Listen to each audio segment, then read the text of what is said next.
السلام عليكم، ازيكم؟ عاملين ايه؟ يا رب تكونوا بخير.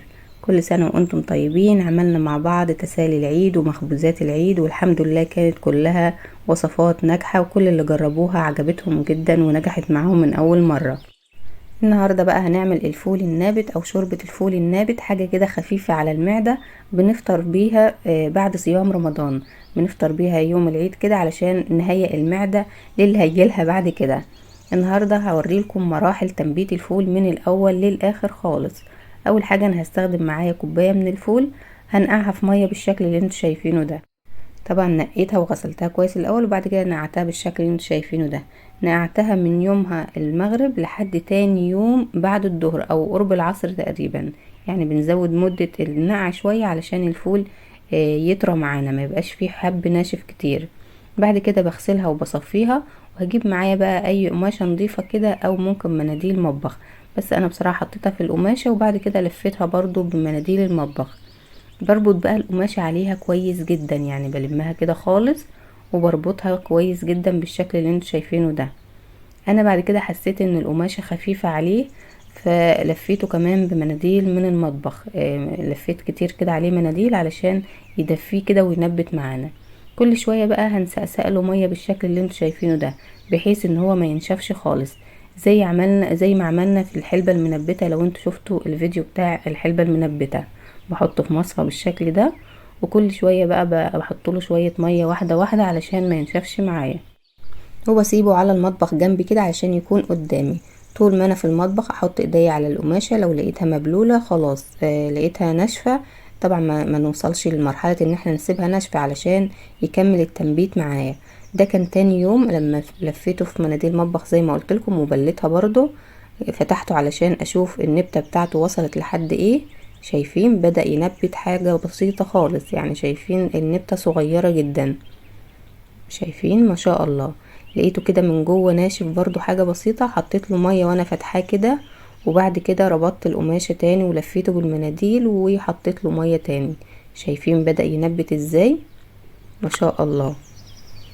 زي ما قلتلك خدي بالك منه على طول، وخليه على طول مندي كده مبلول، علشان ينبت معاكي والنبتة بتاعتك تكون شكلها حلو وما تسمرش معاكي. شايفين؟ انا هنا كنت وريته لكم، فكيته وريته لكم، وبعد كده حطيت له ميه، وبعد كده هسيبه بقى يوم كمان. انا سبته حوالي 3 ايام تقريبا او يومين، مش فاكره. بس هو انت كل ما تفتح عليه وتشوفي النبته بتاعته خلاص ده الطول اللي انت عايزاه او ده الشكل اللي انت عايزاه، خلاص تستكفي لحد كده. شايفين؟ انا فتحت عليه بقى بعد كده لقيت النبته بتاعته ما شاء الله طولها قد ايه، جميلة جدا. كده معقولة بالنسبة لي، هو ده الطول اللي انا عايزاه. لو عايزاها اقصر من كده كمان شوية مفيش مشكلة، بس طبعا انا كنت سايباه لحد يوم العيد علشان بنعمله يوم العيد الصبح في الفطار. هفضيه بقى في المصفى بتاعتي، وهاخد اديله شطفة كده على الحنفية، وتعالوا نشوف هنعمل فيه ايه بعد كده. طبعا كلنا عارفين فوائد الفول، وكمان لما نعمله بالطريقة دي سهلة وبسيطة، حاجة كده بنهيئ بيها المعدة للي داخلها بعد كده بعد صيام طول الشهر طبعا. شايفين؟ هوريكم كمان عن قريب شكل النبتة معايا. شايفين شكلها عامل ازاي؟ ما شاء الله جميلة جدا. تعالوا بينا بقى نشوف هنعمل فيه ايه على النار. قبل العيد يعني يوم الوقفة بالليل، بحضر معايا شوربة بقى، تكون شوربة طعمها كويس كده وحلوة. ممكن تكون شوربة لحمة، وممكن تكون شوربة فراخ او بط اللي كانت معانا اللي احنا عملناها برضو فيديو على القناة. يفضل طبعا تكون شوربة لحمة عشان تكون خفيفة شوية.